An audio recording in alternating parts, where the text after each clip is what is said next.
Filipenses. Una interacción hermosísima, extraordinaria. La interacción de una iglesia que da, que bendice, que ayuda, que comparte, que colabora. Y la vida de un hombre que tiene corazón agradecido. Una hermosa interacción que yo creo que a los creyentes nos hace falta reflexionar sobre de ello, pensar sobre ello.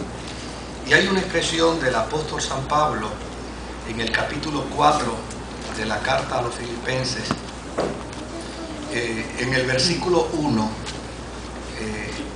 No quiero leer el verso por completo, porque leer el verso por completo nos puede llevar a disgregarnos de lo que quiero compartir.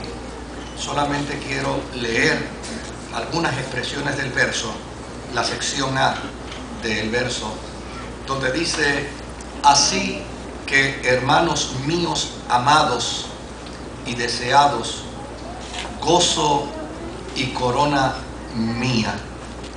Así que, hermanos míos amados y deseados, gozo y corona mía. Esta carta, la carta del apóstol San Pablo a los Filipenses, es una carta llamada por muchos de dos maneras diferentes. A unos se les ocurre llamarle la carta del gozo permanente. Es la carta donde probablemente la palabra gozo se menciona casi de manera consistente, y desde luego se hace bajo unas circunstancias totalmente contrarias a la realidad. Cuando el apóstol San Pablo escribe esta carta, la escribe precisamente desde la cárcel.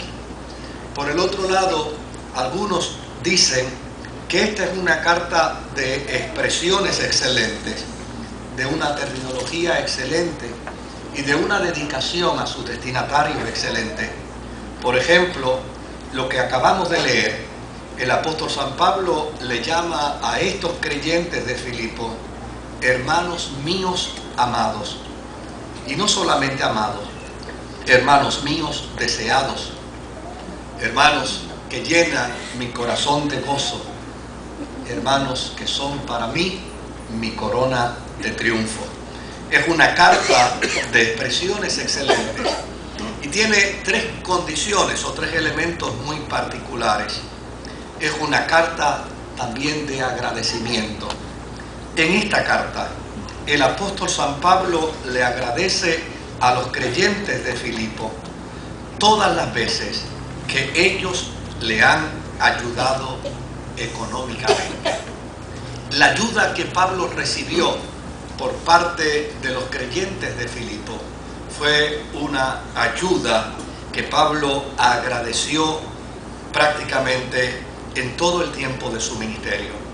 Por el otro lado, es una carta de aliento frente a las adversidades de la vida, porque veremos más adelante que los creyentes de Filipo no solamente recibieron a Pablo para verle sufrir por causa de la fe, sino también que ellos fueron coparticipantes del sufrimiento que en aquel tiempo se vivía por causa de Jesucristo.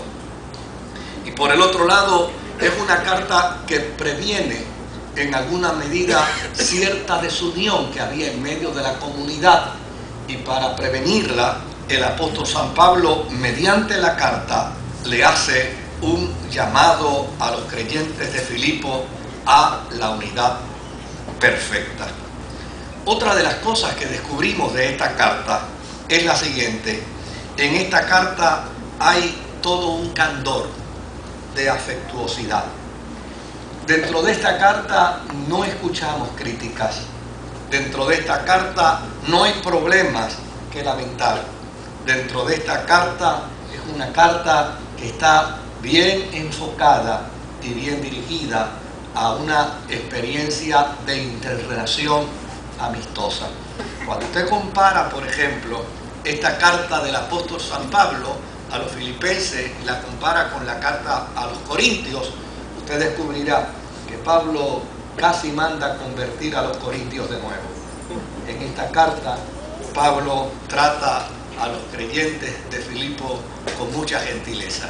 Si usted compara esta carta con la carta que Pablo le escribe a los Gálatas, óigame, ni se diga, a los Gálatas poco faltó que Pablo les cayera encima con un palo.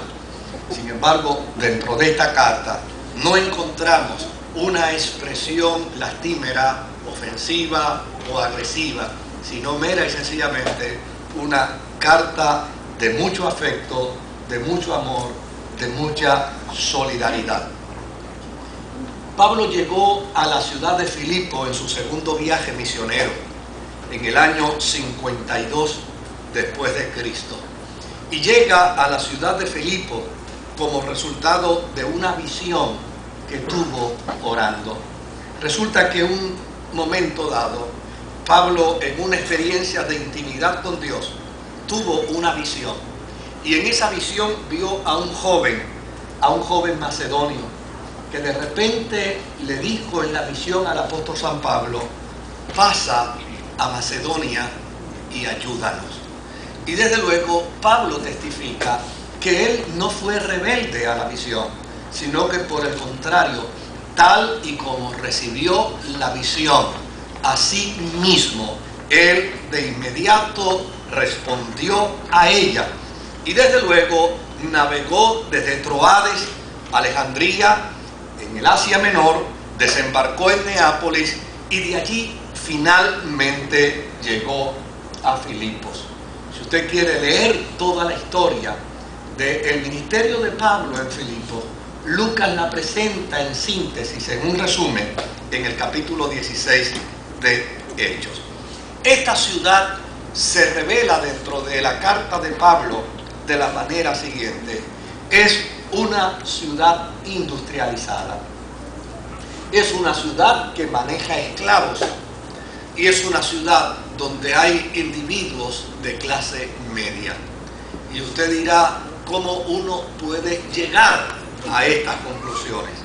Pues llana y sencillamente en la carta existen tres personajes que exponen la realidad social de esta ciudad en tiempos en que Pablo la visitó.